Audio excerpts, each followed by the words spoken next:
Kudus terus meluap di hatimu, karena Tuhan berpesan, bawalah bejanamu. Roh Kudus terus meluap di hatimu, pun dengan kuasa-Nya. Bawalah bejanamu yang kosong pada penembus, wahai kawan yang lesu. Dengan hati yang rendah tetap nantikan Roh Kudus masuk dalam hatimu. Roh Kudus terus meluap di hatimu, karena Tuhan berpesan, bawalah bejanamu. Roh Kudus terus meluap di hatimu, pun dengan kuasa-Nya.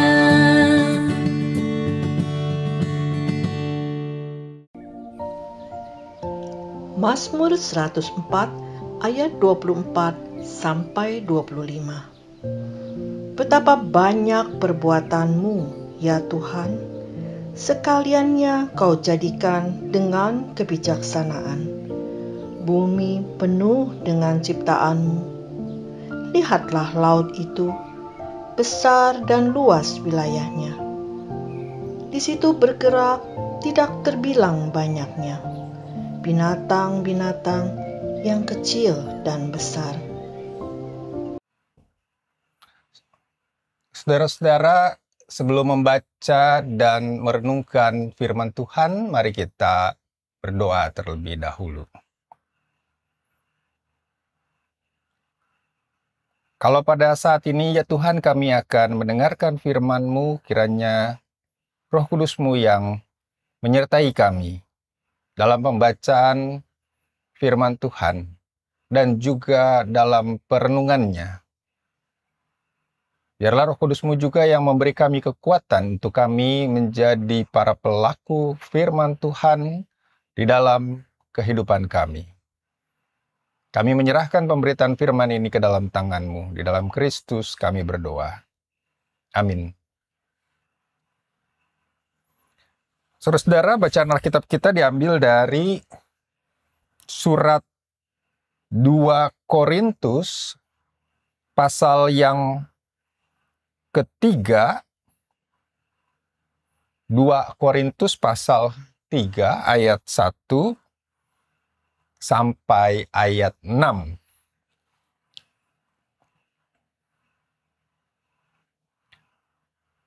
Adakah kami mulai lagi memujikan diri kami? Atau perlukah kami seperti orang-orang lain menunjukkan surat pujian kepada kamu atau dari kamu? Kamu adalah surat pujian kami yang tertulis dalam hati kami, dan yang dikenal dan yang dapat dibaca oleh semua orang. Karena telah ternyata bahwa kamu adalah surat Kristus yang ditulis oleh pelayanan kami. Ditulis bukan dengan tinta, tetapi dengan Roh dari Allah yang hidup, bukan pada loh-loh batu, melainkan pada loh-loh daging, yaitu di dalam hati manusia. Demikianlah besarnya keyakinan kami kepada Allah oleh Kristus. Dengan diri kami sendiri, kami tidak sanggup untuk memperhitungkan sesuatu seolah-olah pekerjaan kami sendiri. Tidak, kesanggupan kami adalah pekerjaan Allah. Ialah membuat kami juga sanggup menjadi pelayan-pelayan dari suatu perjanjian baru, yang tidak terdiri dari hukum yang tertulis, tetapi dari Roh. Sebab hukum yang tertulis mematikan, tetapi Roh menghidupkan. Saudara-saudara, demikian pembacaan firman Tuhan. Saudara-saudara, dalam dunia tulis-menulis, ada yang namanya ghost writer. Sekalipun disebut ghost, ghostwriter ini adalah manusia, bukan hantu. Saya kurang tahu terjemahan Indonesianya apa gitu. Tapi di Indonesia pun biasanya dipakai adalah istilah Inggrisnya ini, ghostwriter. Kira-kira pengertiannya begini. Misalnya saya jadi ghostwriter. Saya pernah jadi ghostwriter beberapa buku. Tetapi di buku yang saya tulis itu tidak ada nama saya sebagai penulis. Dan pembaca tidak tahu bahwa saya yang menulis buku itu. Yang ada adalah nama orang lain. Orang itu sebagai penulis buku yang saya tulis. Tetapi di dalam menuliskan buku itu, semua ide, pemikiran, data, dan lain sebagainya adalah milik orang itu, milik penulis itu, bukan saya, sekalipun saya yang menulis. Tugas saya sebagai ghostwriter adalah menuangkan ide, pemikiran dari penulis menjadi sebuah tulisan, menjadi sebuah buku. Misalnya, jadi kalau saudara-saudara mengenal seseorang yang tidak bisa menulis, atau saudara tahu tulisannya kurang bagus, lalu tiba-tiba dia menerbitkan buku, atau keluar buku, terbit buku atas namanya sebagai penulis, dan tulisannya bagus. Bukan bisa jadi, tapi kemungkinan besar ada ghostwriter-nya. Dan memang biasanya penerbit buku punya ghostwriter untuk menolong penulis-penulis yang punya ide-ide yang bagus, punya pemikiran-pemikiran yang bagus, tetapi tidak bisa menulis. Nah, saudara-saudara, ghostwriter ini juga sudah ada dan sudah terbiasa di dalam dunia tulis-menulis zaman dulu. Zaman Rasul Paulus, bahkan zaman sebelumnya. Setelah diteliti oleh para ahli teologi, ternyata tulisan-tulisan Paulus pun ada ghostwriter-nya. Jadi tidak semua tulisan Paulus sendiri yang menulis. Ada orang lain yang membantu Paulus menuliskan surat-surat Paulus kepada jemaat tertentu atau kepada orang tertentu.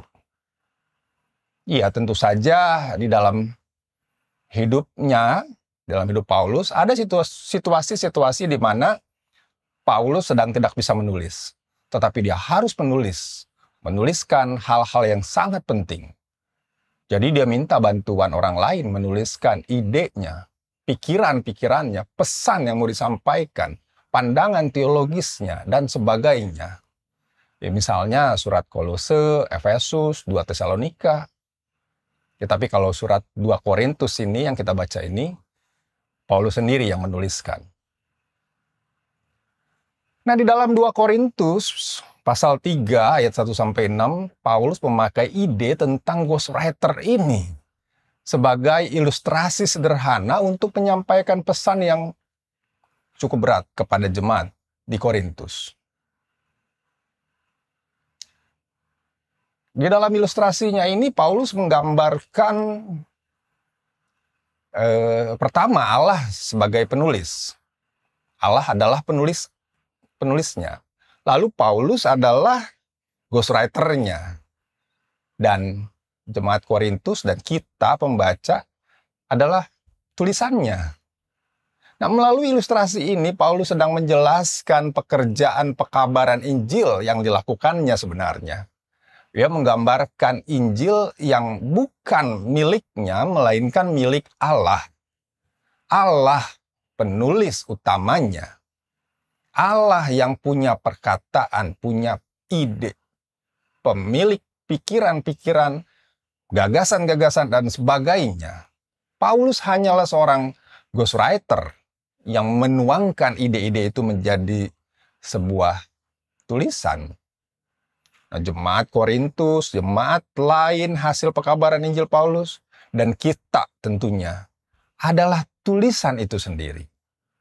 Ayat 3 dikatakan, ternyata bahwa kamu adalah surat Kristus yang ditulis oleh pelayanan kami. Wah, kamu adalah surat Kristus. Kita, jemaat Korintus, kita Mengapa ia menuliskan seperti ini? Ada dua sebab. Pertama, ia ingin mengatakan bahwa sekalipun ia melakukan pekabaran Injil dan banyak orang menjadi percaya kepada Kristus, termasuk orang-orang Korintus, tetapi Paulus bukan siapa-siapa dalam hal itu. Semuanya itu adalah hasil Allah, bukan kekuatan Paulus. Allah yang perlu dimuliakan, Allah yang perlu dipuji, bukan Paulus. Lalu sebab kedua adalah Paulus ingin meminta kepada orang-orang Korintus untuk hidup sesuai dengan firman Tuhan, supaya mereka tidak menjadi batu sandungan bagi orang-orang yang melihat mereka. Supaya orang-orang yang melihat mereka menjadi percaya kepada Kristus. Seharusnya begitu. Ayat 3 itu lengkapnya begini.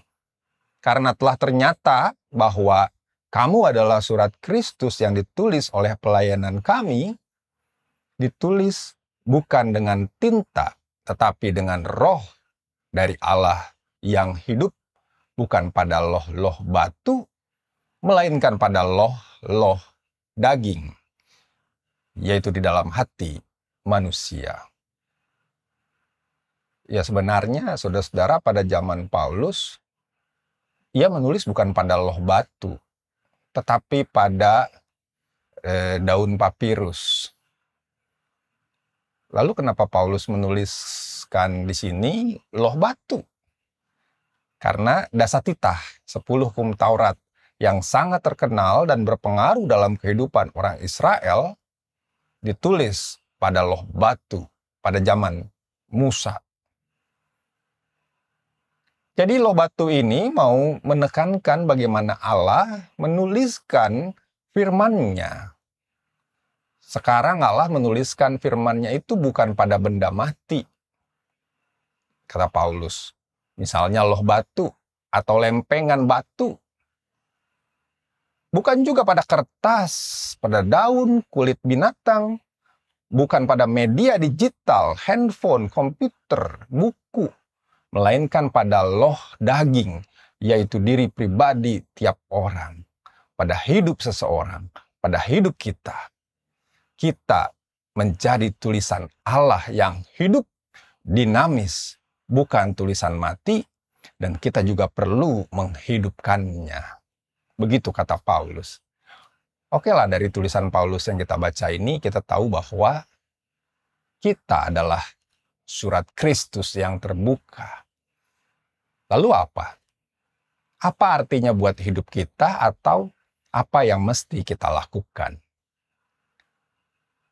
Saudara, ada 3 hal yang bisa menjadi refleksi atau perenungan dari firman Tuhan yang kita baca ini. Yang pertama, kalau kita menjadi surat Kristus yang terbuka dan dibaca banyak orang, bukan berarti kita harus selalu menghakimi orang lain dengan ayat-ayat Alkitab. Misalnya kalau anak sekolah ya, kalau kita orang sekolah lagi ujian, lalu ada teman yang menyontek. Kita langsung mengatakan, jangan nyontek, sebab ada tertulis. Kalau kita sedang ngumpul-ngumpul dengan teman-teman, baik anak-anak, remaja maupun dewasa, lalu mereka ngomongin kejelekan teman kita yang lain, yang tidak ada di situ tentunya. Lalu kita bilang kepada semua, jangan menjelek-jelekan orang, sebab ada tertulis di Alkitab. Nah, saudara, jadi di dalam pergaulan kita sehari-hari dengan teman-teman atau dengan orang lain, atau bahkan ketika berjumpa dengan orang yang tidak kita kenal, otak kita itu tidak pernah berhenti berpikir, ayat apa yang cocok, yang akan kita sampaikan buat dia.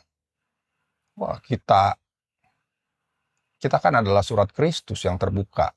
Wah, supaya orang lain juga tahu dan baca Alkitab. Jadi kita harus menyampaikan ayat-ayat Alkitab itu ya. Ya nggak gitu juga kali ya.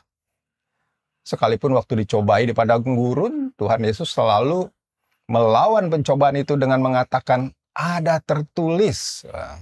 Sekalipun begitu, maksudnya ya melawan pencobaan dengan firman Tuhan.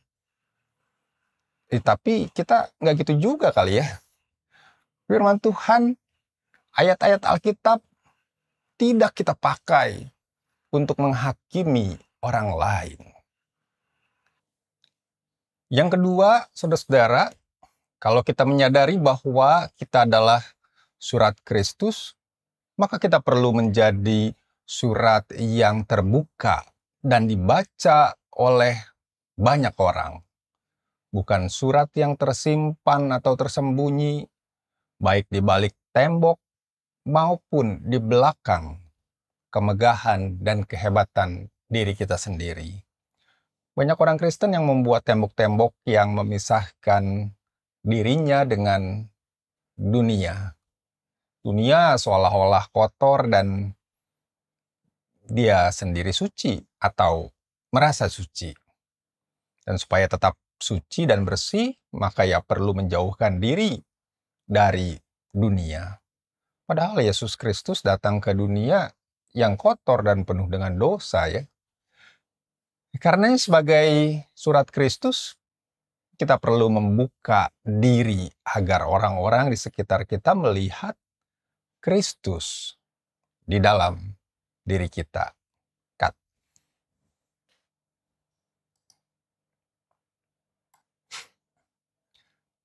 Yang kedua, saudara-saudara, kalau kita menyadari bahwa kita adalah surat Kristus, maka kita perlu menjadi surat yang terbuka dan dibaca oleh banyak orang.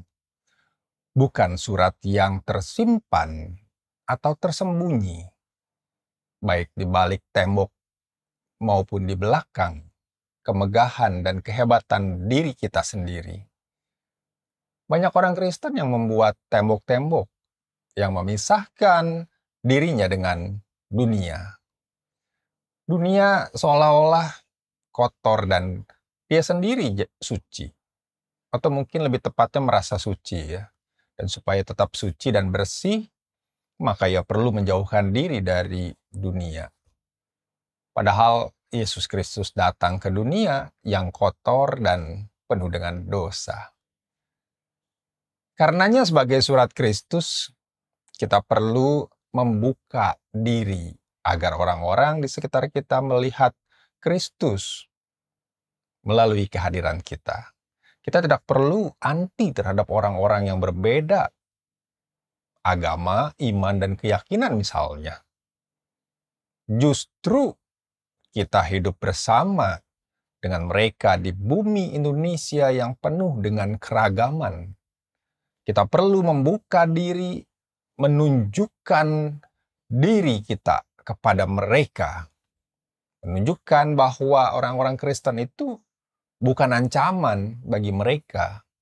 Sebaliknya kita adalah perwujudan kasih Allah yang menghadirkan kedamaian di dalam kehidupan. Di sekitar kita ada banyak perbedaan. Bukan hanya dalam hal agama. Misalnya perbedaan fisik, perbedaan gaya hidup, perbedaan cara berpikir, dan sebagainya. Nah, membuka diri kepada mereka berarti kita tidak menolak kehadiran mereka yang berbeda ataupun di dalam kehidupan kita.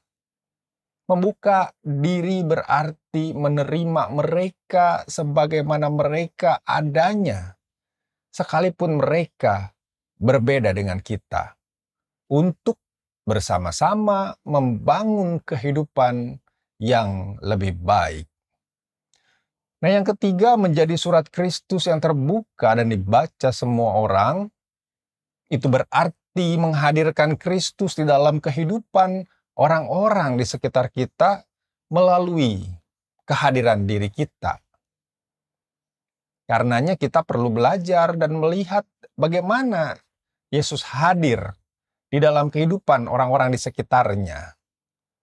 Nah, misalnya kepada orang-orang disabel. Mereka yang tidak bisa berjalan, tidak bisa melihat, dan lain sebagainya. Yesus Kristus tidak pernah menolak, tidak mengabaikan, tidak memandang rendah mereka, tetapi menerima, menyembuhkan, memulihkan, mengubah kehidupan mereka menjadi lebih baik. Ketika banyak orang tidak mau bergaul dengan Sakeus, Yesus justru mengunjungi dan makan di rumah Sakeus.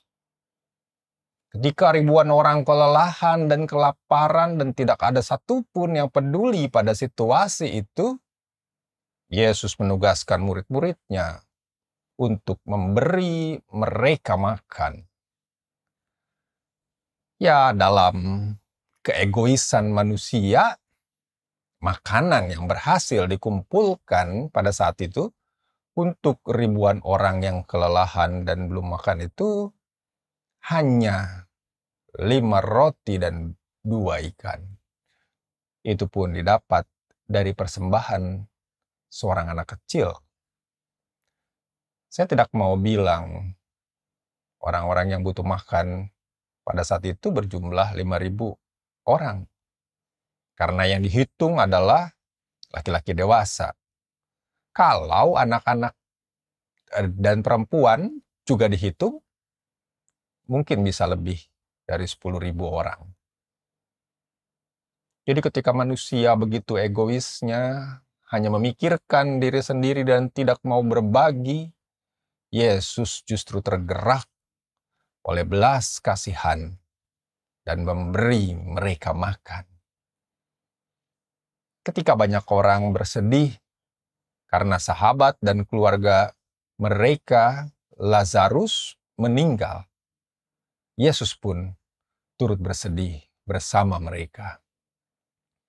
Ya, pada akhirnya Yesus mengubah duka cita mereka menjadi sukacita dengan membangkitkan Lazarus. Yesus mengubah tangisan menjadi senyuman, bahkan ketakjuban. Saudara-saudara, semoga Roh Kudus memampukan kita memiliki hidup yang terbuka dan membuat orang lain melihat Kristus di dalam diri kita melalui kehadiran kita di dalam kehidupan mereka. Amin. Mari kita berdoa.